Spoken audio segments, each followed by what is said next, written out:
2005 and 2006, I visited the United Kingdom twice. I had heard that London was the centre of Sinology in Europe, so I went to see Cambridge, Oxford and the University of London. I met with students and professors in their Chinese studies departments. The first thing I said to them was that I truly admired them.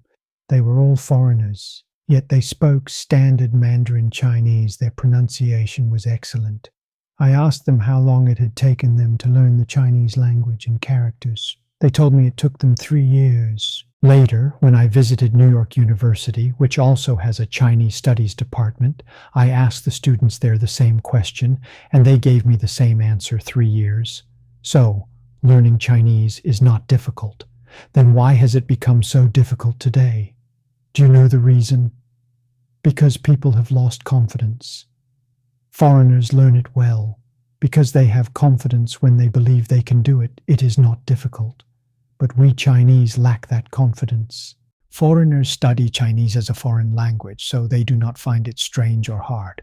We, however, do not approach it that way. We don't treat it as a foreign language. Then what do we take it as? As something ancient, outdated, and no longer useful in modern times. That is why it becomes difficult once confidence is lost. Everything becomes hard. Then I asked another question that I cared about deeply. When Dr. Arnold Toynbee was alive, he lived in London. You all know him. I never met him myself, but I believe many of you have. I asked whether they believed what Dr. Toynbee had said. No one answered. They just smiled. So I asked again whether they thought Dr. Toynbee was wrong, but still no one replied. I waited several minutes. Everyone kept smiling. Then I thought to myself, no wonder they do not believe. If Chinese culture is truly so good, why don't the Chinese study it themselves? Why have they abandoned their own heritage and completely adopted Western ways?